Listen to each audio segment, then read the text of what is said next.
Good morning, सुप्रभात, केम छो, सलाम। उम्मीद है आप सब लोग बेहतर होंगे, अपना ध्यान रख रहे होंगे। अच्छा, सच सच बोलना, आपने ये कहानी एक सुनी कि नहीं सुनी आपने? कौन सी कहानी? कहानी ये है कि जेम्स वॉट ने भाप के इंजन को, स्टीम इंजन को खोजा।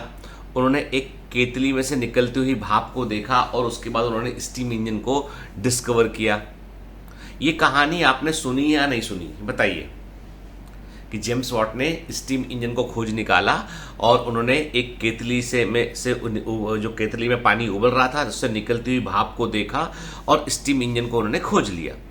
ये कहानी हम सब ने बचपन में सुनी हुई है और ये बड़ी कॉमन स्टोरी आपको तमाम किताबों में मिल जाएगी, आपको अलग अलग जगह मिल जाएगी, आपको ये स्टोरी है ना। पर सच तो ये है कि ये कहानी झूठी है, गलत कहानी है।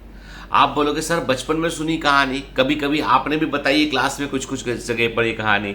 दरअसल जो है जेम्स वॉट ने स्टीम इंजन की खोज नहीं की, स्टीम इंजन की खोज की थी थॉमस न्यू कॉमन ने। स्टीम इंजन को थॉमस न्यू कॉमन ने डिस्कवर किया था। ये बात अलग है कि शुरुआती दौर में स्टीम इंजन जो थे वो उनका उपयोग होता था पानी को ऊपर चढ़ाने के लिए, यानी उससे स्टीम इंजन से मोटर चलाते थे और उस मोटर से जो है पानी को ऊपर चढ़ाने में हेल्प मिलती थी।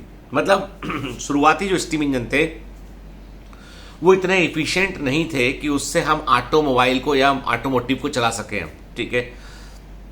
मतलब डिजाइन उतना प्रॉपर नहीं था क्योंकि उसमें बार बार पानी गर्म करो, भाप बनाओ, फिर कूलिंग होगा, रिपीटेटिव हीटिंग होगा, तो बहुत सारा एनर्जी बर्बाद हुआ करता था, या हम बोले बहुत सारा एनर्जी लगा करता था।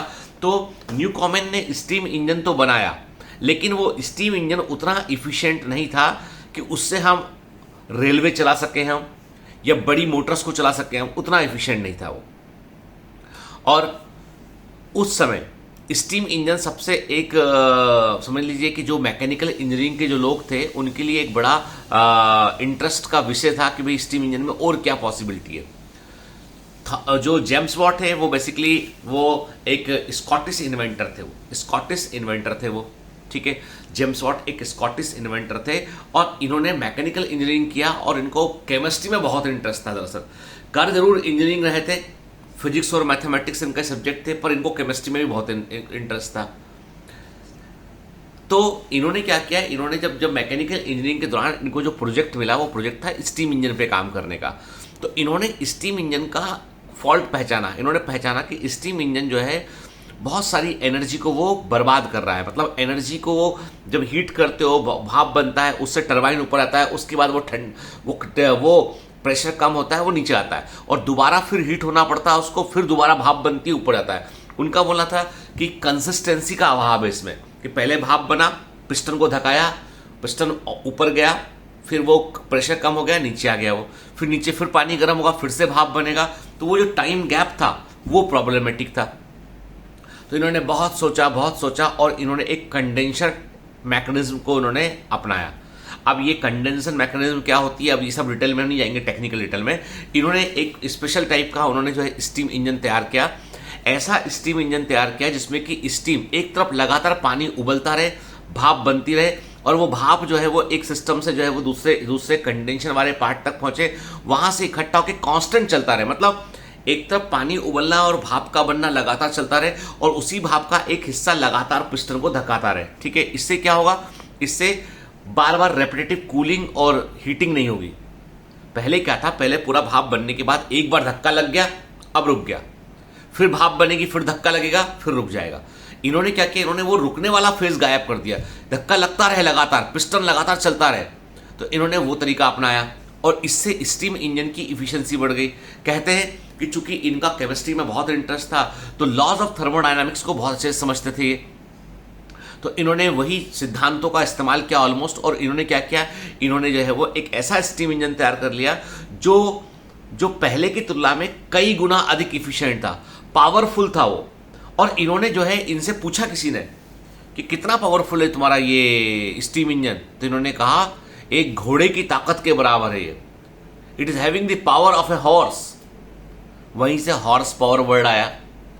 हम बोलते कितने हॉर्स पावर की मोटर है, अरे हॉर्स पावर वर्ड कहां से है, कितने हॉर्स पावर की मोटर है, ये जेम्स वॉट ने बोला कि ये घोड़े के बराबर ताकत रखता है, तो वो वर्ड वहां से चल पड़ा। बाद में एसआई यूनिट वॉट आया जो इनके नाम पर ही बनाया गया। तो जेम्स वॉट ने एक्चुअली स्टीम इंजन को इम्प्रोवाइज किया और पहली बार फिर स्टीम इंजन को लोकोमोटिव में डाला गया। कहते हैं कि यदि जेम्स वॉट ने ये चीज नहीं खोजी होती तो ब्रिटिश एम्पायर इतना बड़ा नहीं फैल पाता। जहां जहां ब्रिटिश एम्पायर फैला वहां वहां उसने अपना ट्रेन की पटरियां बिछा के ट्रेन चला दी।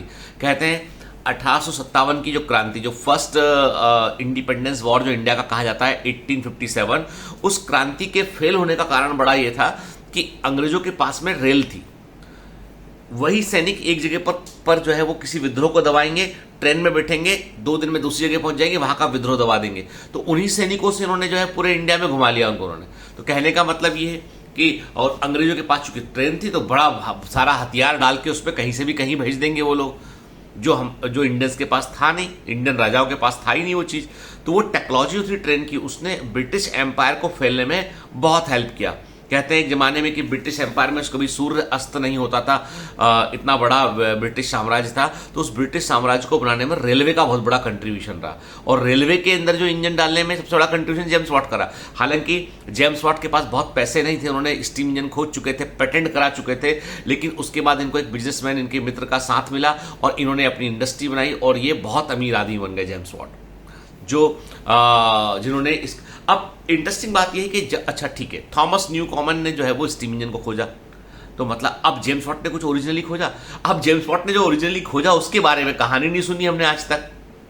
फोटोकॉपियर मशीन, सबसे पहले दुनिया की पहली फोटोकॉपियर मशीन में कुछ केमिकल्स का इस्तेमाल किया गया, एक शीट का इस्तेमाल किया गया, पतली थिन शीट का इस्तेमाल किया गया और एक ही पेपर की कई कॉपी तैयार की गई। ये इन्होंने देखा कि कभी कुछ किसी को भेजना हो तो 10 चीजें, मान लो कोई साइंटिस्ट को इनको अपना प्रेजेंटेशन देना हो तो इन्होंने देखा कि 10 पेपर लिखना पड़ता है, एक ही चीज के 10 पेपर लिखने पड़ते हैं।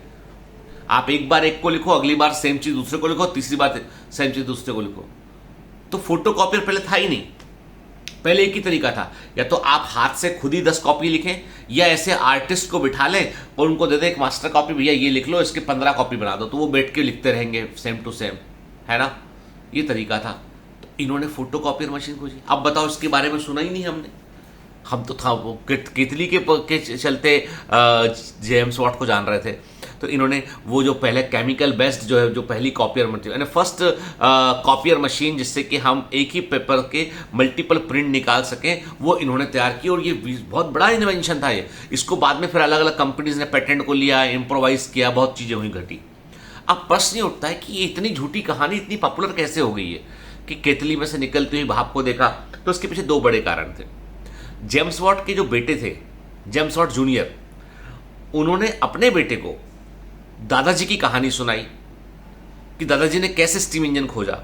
तो उन्होंने अपने छोटे बेटे को सिंपल बताने के चक्कर में कि सबसे सिंपल तरीका क्या है एक्सप्लेन करने का, उन्होंने बोला, उन्होंने केतली में से देखा निकलती भाप को, उससे उन्होंने जो है वो देखा कि इसमें प्रेशर होता है, और उससे उन्होंने मोटर चला कर देख लिया।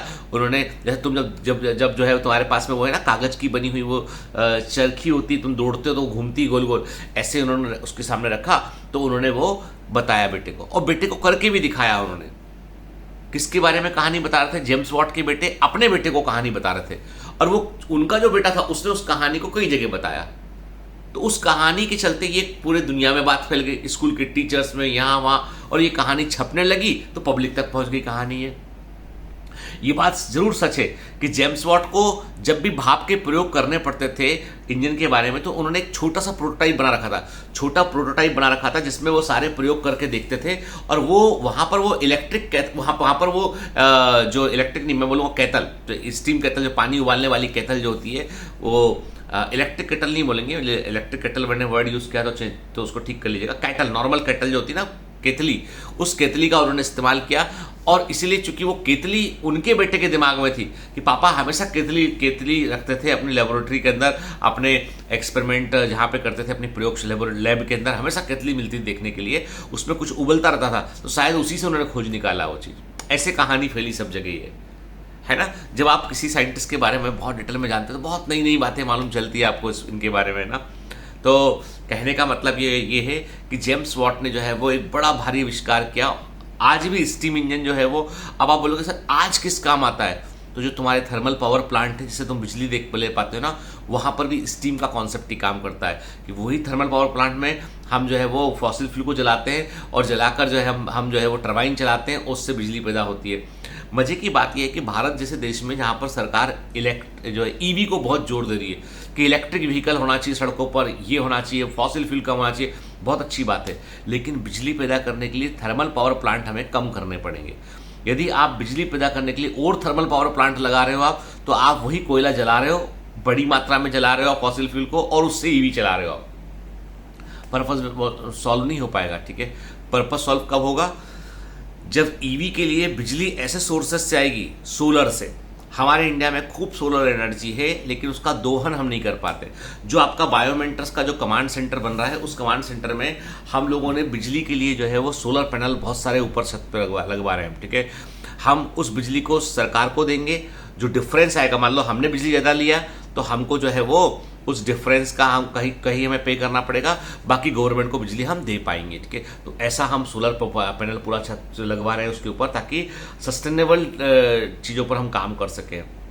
मैंने आपसे कहा भी था कि जो जितने एरिया में आप हमारा कमांड सेंटर बन रहा है, उससे 10 गुना अधिक एरिया लेके वहाँ पर हम बड़े ट्रीज को प्लांट करेंगे, और उन ट्रीज को हमेशा के लिए हम प्लांट के उनका ध्यान रखेंगे, ताकि हम जो इन्वायरमेंटल को डैमेज जो हो रहा है उसको हम कंपेंसेट कर सकें। कहीं ना कहीं डेवलपमेंट सस्टेनेबल होना चाहिए, ताकि हम जो है वो आने वाली पीढ़ियों को ग्रीनरी सौंप सकें हम। Have a great day, all the best, bye bye.